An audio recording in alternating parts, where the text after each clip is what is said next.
তাহলে আমরা এখন কোথায় যাচ্ছি? আমরা এখন বসন্তপুর দরবার যাচ্ছি। আর তারপরে ওখান থেকে আমরা যাবো আম্মু আচ্ছা আম্মু ঠিক আছে। সো আজকে আমাদের নেপালের থার্ড দিন, কিন্তু ঘোরাঘুরির সেকেন্ড দিন। কারণ প্রথম দিন আমরা ভালো করে কোনো জায়গায় ঘুরতে পারি নাই, কারণ আমরা অনেক লেট হয়ে গেছিলাম।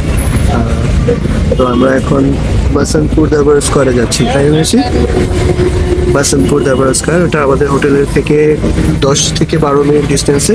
আমরা একটা ক্যাব নিছি, পাঠাও ক্যাব, এখানে পাঠাও চলে। সো আমরা চলে যাবো ইজিলি, আশা করি আর বেশি সময় লাগবে না, 4-5 মিনিটের মধ্যে পৌঁছে যাবো। ভাইয়া দেখো, এখানেও বাংলাদেশের মতো রিক্সা চলে, এরকম সরু সরু রাস্তার ভিতর দিয়ে রিক্সা চলে যাচ্ছে তাড়াতাড়ি।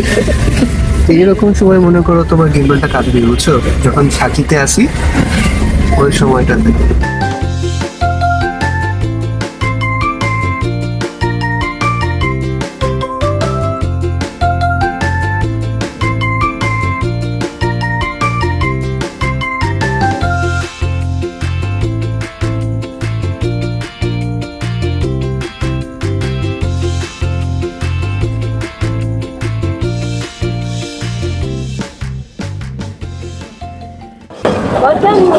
আমরা এখন দরবার স্কোয়ারে আসছি, এটা বসন্তপুর দরবার স্কোয়ার। বসন্তপুর দরবার স্কোয়ার ছাড়াও নেপালে আরও দুটো দরবার স্কোয়ার আছে, সেগুলোর নাম হলো পাটান দরবার স্কোয়ার এবং ভক্তপুর দরবার স্কোয়ার। এই ভিডিওতে বা আমাদের এই ট্রিপে আমরা ওই দুটা দরবার স্কোয়ারে ঘুরতে পারিনি। বসন্তপুর দরবার স্কোয়ারের ব্যাপারে যদি বলি, তাহলে এটার আরেকটি নাম হলো হনুমান ধোকা। এটি হলো কাঠমান্ডু সিটির একেবারে সেন্টারে অবস্থিত। এখানে আছে কুমারী ঘর, যেখানে লিভিং গডেস থাকে, তেলেজু টেম্পল, হনুমান ধোকা প্যালেস সহ 50টি মন্দির। এই জায়গাটাকে আসলে একটি উৎসবের প্রাঙ্গণ হিসেবে ব্যবহার করা হয়। এই ফুল দরবার স্কোয়ার ইউনেস্কো ওয়ার্ল্ড হেরিটেজ সাইটের অন্তর্ভুক্ত। নিশ্চিত আইতেছি না, ভিডিও না পিকচার তুলো। এই জায়গাটার ইতিহাস শুরু হয় লিচরি যুগ থেকে। লিচরি যুগ ছিল আনুমানিক খ্রিস্টীয় 3য় থেকে 8ম শতাব্দী পর্যন্ত। সেই সময়টাতে এই জায়গাটাতে রাজকীয় আবাসস্থল এবং প্রশাসনিক কেন্দ্র গড়ে ওঠে। 1200 থেকে 1800 শতাব্দীর সময়টাকে এই জায়গার স্বর্ণযুগ হিসেবে কনসিডার করা হয়। এই সময় কাঠমান্ডু একটি স্বাধীন রাজ্য ছিল এবং রাজারা ছিলেন মল্ল রাজবংশের রাজা। এই রাজারা এখানে প্রাসাদকে এক্সটেন্ড করেছেন, মন্দির বানিয়েছেন, প্রাঙ্গণগুলোকে সুন্দর করে সাজিয়েছেন।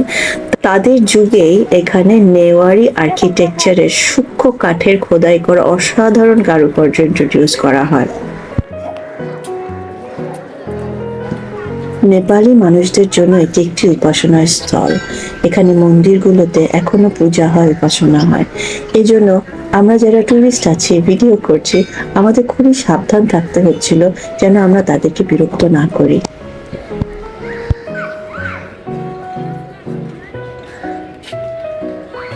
আমরা যখন এসে দরবার স্কোয়ারে নামলাম গাড়ি থেকে, তখন একটা পুলিশ এসে আমাদেরকে বললো যে আমাদের এখানে এন্ট্রি পাস কিনতে হবে। তো এটা হলো এন্ট্রি টিকিট, এটা 500 নেপালি রুপি সার্ক কান্ট্রিদের জন্য। সাথে একটা এন্ট্রান্স পাস দিয়েছে, এটার গলায় ঝুলানোর ব্যবস্থা আছে, কিন্তু ঝুলানোর প্রয়োজন নেই, কেউ ঝুলিয়ে রাখে নাই। আর এটার সাথে আছে একটা ব্রোশিওর, যেটার মধ্যে এখানে কি আছে, কোথায় আছে, ম্যাপ সহ সব ডেসক্রিপশন দেওয়া আছে। এখানে মিউজিয়াম আছে, আমরা ওখানে যাওয়ার চেষ্টা করব। তো এই জিনিসপত্র দেওয়া হয় এখানে এন্ট্রির সাথে।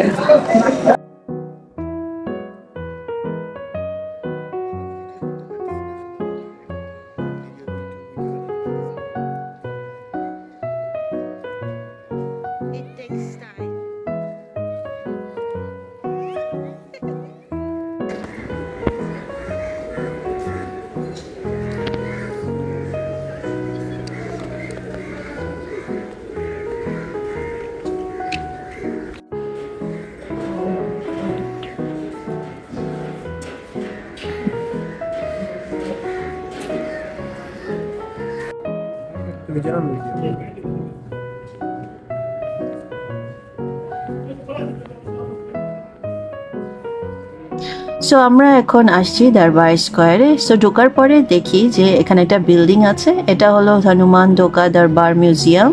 যদি আপনি গেটে এন্ট্রির জন্য টিকিট কিনে থাকেন তাহলে আপনার এখানে আসতে আর কোনো টিকিট প্রয়োজন হবে না, কিন্তু মনে হয় নেপালিদের জন্য এন্ট্রিটা ফ্রি, এই জন্য তাদের জন্য একটা চার্জ আছে, তারপর তারা ভিতরে যেতে পারে, আমাদের আর প্রয়োজন হয়নি।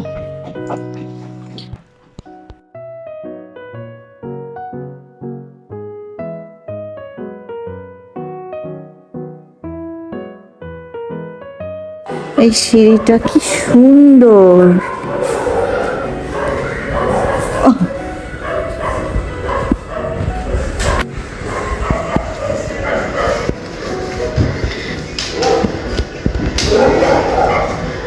কিন্তু এখানে এন্ট্রি পসিবল না, এখানে একটা শিকল দেওয়া আছে যেন মানুষ উঠতে না পারে, কিন্তু এটা খুবই সুন্দর। 2015 ভূমিকম্পে এইসব বিল্ডিং মারাত্মকভাবে বিপর্যস্ত হয়েছিল, তাই যখন 2019 আমি ঘুরতে এসেছিলাম তখন এই সব কোর্ট ইয়ার্ডে এক্সটার্নাল সাপোর্ট দিয়ে বিল্ডিংকে আটকে রাখা হয়েছিল।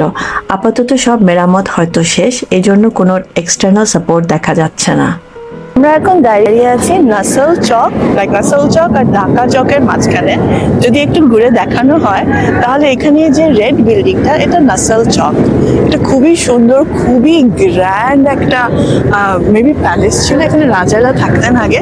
তারপর এটার সাথেই অ্যাটাচ একটা হোয়াইট বিল্ডিং আছে, এটার নাম হলো ঢাকা চক। এখানেও কোনো কিং হয়তো থাকতেন। আর আমাদের যদি পিছনের দিকে দেখি, ওখানে কোন কোন রাজা কোথায় কোথায় থেকেছেন, কোন কোন রাজা এখানে ছিলেন, তাদের ডেসক্রিপশন ওখানে দেওয়া আছে। ওই বিল্ডিং এর সাথে একটা সুন্দর রকম লম্বা করে একটা টাওয়ার আছে। আই থিঙ্ক এটা কোনো মন্দিরের ছাদ, এটাতে হয়তো যাওয়া যায় না, দেখি এখানে যাওয়া যায় কিনা। মাঝখানে এলিভেটেড জায়গাটা শুধু এমনি এলিভেটেড না, এটা আসলে একটা মঞ্চের মতো ইউজ হতো। এটার উপর রাজা বাদশারা দাঁড়িয়ে তাদের আর্মিদেরকে ইনস্ট্রাকশন দিতেন।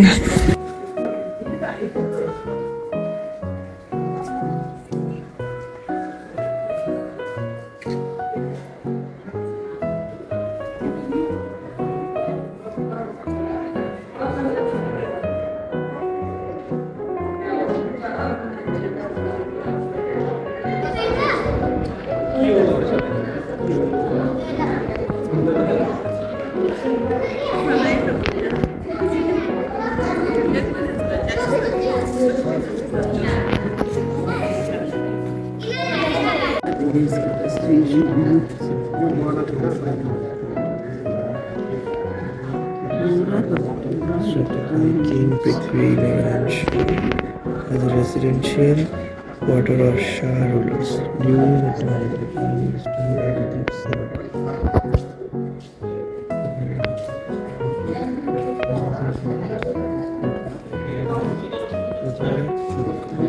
আমরা এখন আছি লোহান চকে, যেটা এখানে একটা বড় একটা স্টোন দেখা যাচ্ছে। সো এই স্টোনটা নেপালের বিভিন্ন জায়গাতেই দেখা যায়। এটাকে তারা লোকালি বলে হচ্ছে শক্তিপীঠ। মোস্টলি আমার মনে হয় যে বড় যত কনস্ট্রাকশনগুলো আছে সেটার সেন্টার পয়েন্টে তারা এটা রাখে অ্যাজ এ পাওয়ার প্লেস, এবং এই জায়গাটাকে তারা বিভিন্ন রকম সেরেমনির জন্য ইউজ করতো। আর এটা হচ্ছে এই লোহান চকের সেন্টারে, আর চারিপাশটা খুবই সুন্দর, এই প্যালেসের একটা অংশ। শিব মন্দির এগুলো এগুলো কি ভাঙা ভেঙেছিল? যেটা ভাঙছিল ওইগুলি শিব মন্দির। আচ্ছা, আমরা যখন লোহান চকের শক্তিপীঠে ভিডিও বানাচ্ছিলাম তখন আম্মু এসে আমাদেরকে বললেন যে এখানে কিছু ভাঙা অংশ রাখা আছে। এই ভাঙা অংশগুলো হলো 2015 ভূমিকম্পে শিব মন্দিরের অবশিষ্টাংশ। তারা এখানে ডিসপ্লের জন্য এটা রেখেছে।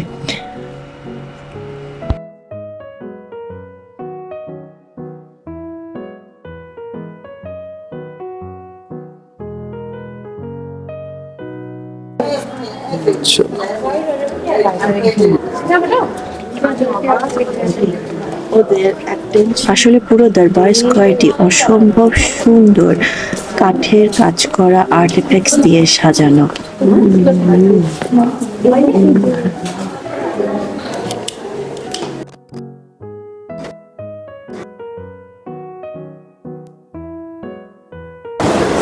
देखिए है ना? काम करने का ना इतना निखुत काम करा है, नहीं लगता है एकदम ये पूरा हाथ से करा काट काट के ना। गैलरी लिखा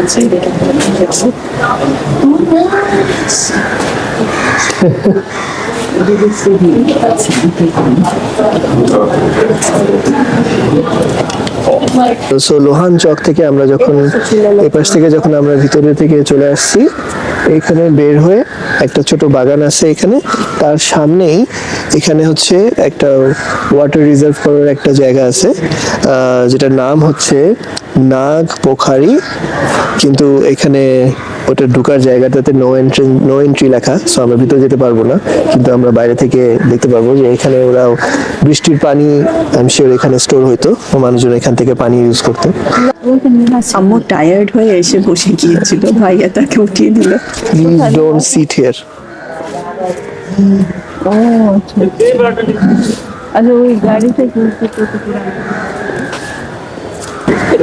ওকে, সো এই গাড়িটা হচ্ছে লেট কিং মহেন্দ্র বীর বিক্রম শাহর ল্যান্ড রোভার, যেটা বম্বিং এর কারণে ড্যামেজ হয়ে যায়। জনকপুরে 22 জানুয়ারি 1962-তে অ্যাটাকটা হয় এই গাড়িটার উপরে। তখন আই থিঙ্ক কে ছিল ভিতরে এখানে লেখা নাই, কিন্তু এটার কারণে গাড়িটা ডিস্ট্রয় হয়ে গেছে এবং এখানে এটা শো এর জন্য রাখা হয়েছে। এটা টাচ করা যায় না, ডু নট টাচ লেখা।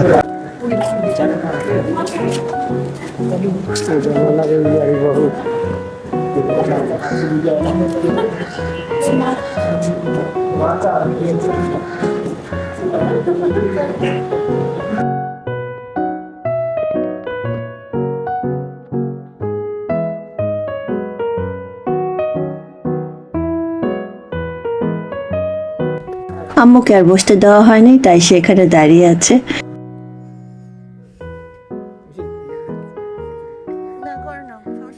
এখানে আরো একটা মিউজিয়াম আছে, এখানে দেখাচ্ছে অ্যারো দিয়ে।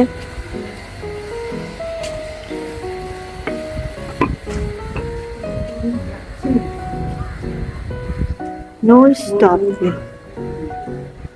এই যে এখান থেকে এই মিউজিয়ামের এন্ট্রান্স।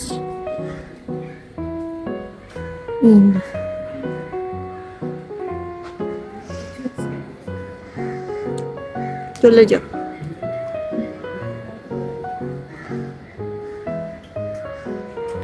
ওকে, এটার ভিতরেও ছবি তোলা নিষেধ, সো আমি এখানে বন্ধ করে দিচ্ছি।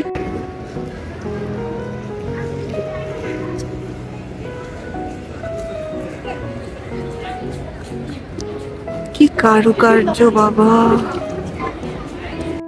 হোয়াইট প্যালেসের ভেতরে ভিডিও করা অ্যালাউড না, আমরা ভুলে একটা ছোট ভিডিও করে ফেলেছি, কিন্তু তারপরে আমরা শুধু ছবি তুলেছি। আচ্ছা, বসন্তপুর দরবার স্কোয়ারে হোয়াইট প্যালেসটি স্থানীয়ভাবে গদি ব্যাঠক নামে পরিচিত। এটি নেপালের একটি ঐতিহাসিক নিওক্লাসিক প্রাসাদ। 1908 খ্রিস্টাব্দে তৎকালীন প্রধানমন্ত্রী চন্দ্র শমশের জং বাহাদুর রানার নির্দেশে এই গদি ব্যাঠকটি নির্মাণ করা হয়েছিল। এই ভবনটি দরবার স্কোয়ারের অন্যান্য স্থাপনার তুলনায় আলাদা, কারণ এতে ইউরোপীয় নিও ক্লাসিক্যাল স্থাপত্য শৈলীর প্রতিফলন দেখা যায়। এতে সাদা প্লাস্টারের করা দেওয়াল, স্তম্ভ এবং সামঞ্জস্যপূর্ণ ডিজাইন আছে। একটা শুটিং হচ্ছে।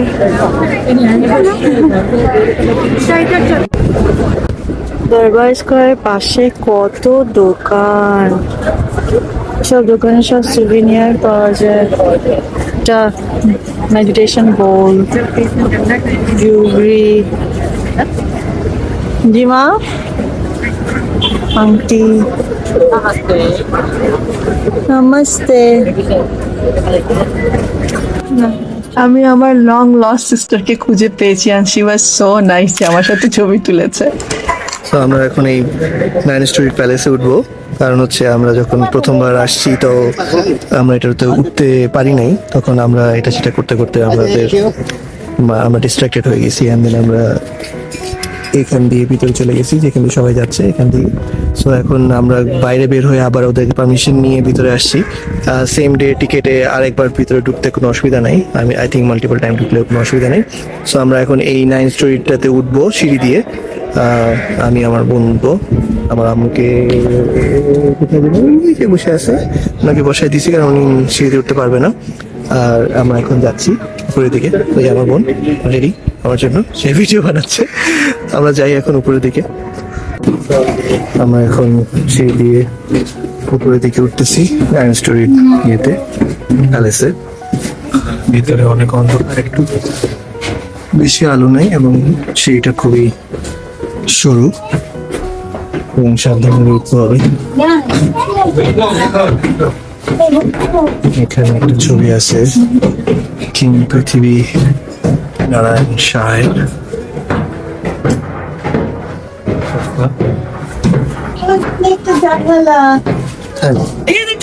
একটা জানলা খুঁজে পেয়েছে, দেখেছে এখান থেকে রাজারা ইনার বাইরে দিকে কি দেখতো, উঠানটা দেখতে পারতো। এখন 4th ফ্লোর থেকে উপরের দিকে যাচ্ছি। এই যে হচ্ছে 4th ফ্লোরের ফ্লোরটা, সিঁড়িটা অনেক চিকন।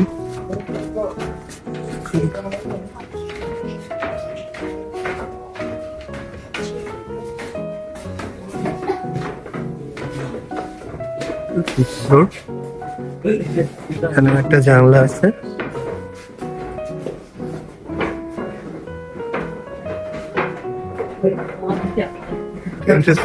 বাইরে দেখার জন্য। ওকে, সো আমরা এখন এই প্যালেসের 5th ফ্লোরে। এখানে একটা জানলা আছে, জানলা থেকে আমরা দূরে মাউন্ট এভারেস্ট দেখতে পাচ্ছি। অনেকগুলো পাহাড়, হয়তো ভিডিওতে আসবে না, কিন্তু উপরে ওই যে ওখানে দেখা যাচ্ছে। আর বাকি এখানে কিছু পাহাড় আছে, চোখে অনেক বড় কিন্তু ক্যামেরাতে হয়তো ছোট দেখা যাবে। খুবই সুন্দর। সিঁড়িগুলো খুবই পাতলা, মানে সরু। এখানে কি আছে, এখানে ভিতরে এখানে একটা জায়গা আছে।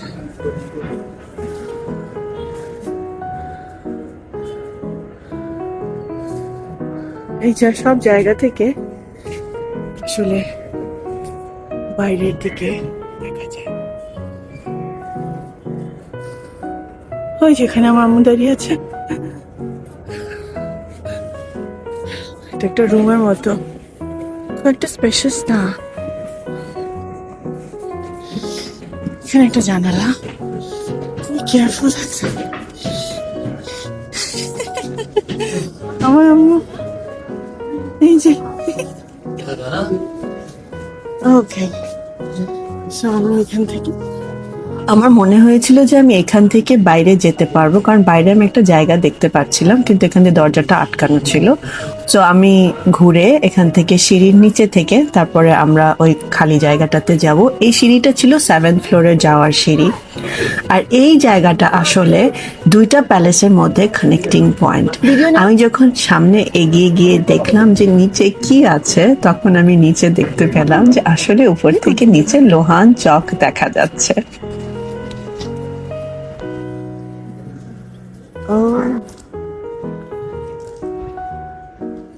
আমরা এখন 9 স্টোরি প্যালেসের ফাইনাল ফ্লোরে দাঁড়িয়ে আছি। আর এখান থেকে এক একটা উইন্ডো থেকে এক এক রকম সিনারি দেখা যায়। স্পেশালি উঠার সাথে সাথে যে এই উইন্ডোটা দেখা যাচ্ছে, এই উইন্ডো থেকে মনে হয় হাফ নেপাল দেখা যাচ্ছে, তারপর মন্দির দেখা যাচ্ছে, তারপরে অনেক দূরে পাহাড় দেখা যাচ্ছে। ভিউটা খুবই সুন্দর আর খুব ঠান্ডা এখানে। কিন্তু উঠতে অনেক কষ্ট হয়েছে। সো স্কেরি জানো, সাইডে গেলে রাইড গুলা আসলে যেমন ভাবে তৈরি করা মনে হয় যেন পড়ে যাওয়ার চান্স থাকবে যদি মানুষ বেশি ভার দেয়। আর স্পেশালি এগুলো অনেক old building, old structure, so definitely এখানে বেশি রিস্ক নেওয়াটা ঠিক হবে না। কিন্তু মন যাচ্ছে, মন যাচ্ছে যে তাকে তাকে দেখি, হ্যাঁ হ্যাঁ সেটাই। যারা ভিডিও দেখছেন তারা আসলে ডিজার্ভ করেন যে জানালার বাইরের ভিউটা কেমন। আর এটা আসলে বলে বোঝানো সম্ভব নয় যে কত অ্যামেজিং এই ভিউটা ছিল। কত দূরের পাহাড় দেখা যাচ্ছে, কাঠমান্ডুর অনেকটা অংশ দেখা যাচ্ছে, নিচে দরবার স্কয়ার দেখা যাচ্ছে, হোয়াইট প্যালেস, লোহান চক, সামনের বাজারগুলো দেখা যাচ্ছিল। অসম্ভব সুন্দর একটি দৃশ্য ছিল। এরপর আস্তে আস্তে আমরা এক্সিটের দিকে এগিয়ে গিয়েছি। আমি কি আছে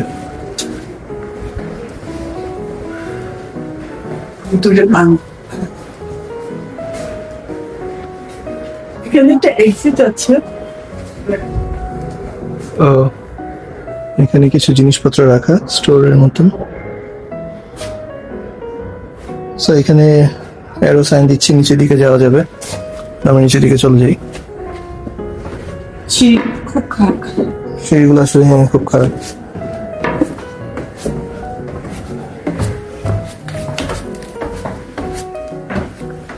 গ্যালারি 1, এখান থেকে সেই লোহান চকটা দেখা যায়। এখানে গ্যালারি 1 লেখা, কিন্তু বন্ধ আছে, যেটা বন্ধ। No entry. দরজাগুলো দেখো, গ্র্যান্ড দরজা।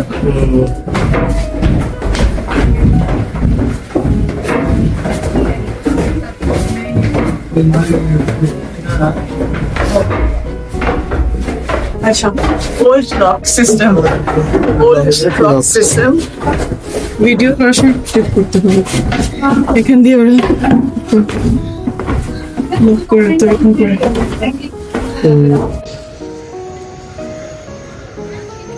নাইন স্টোরি প্যালেস থেকে নামার পরে আমরা তেলেজু টেম্পলের সামনে ছবি তুলেছি, কুমারীকে দেখেছি, কুমারী হাউস ঘুরে দেখেছি। কিন্তু এই সব এক্সপিরিয়েন্স থাকছে পার্ট 2-তে। So see you there. Bye bye, thank you for watching.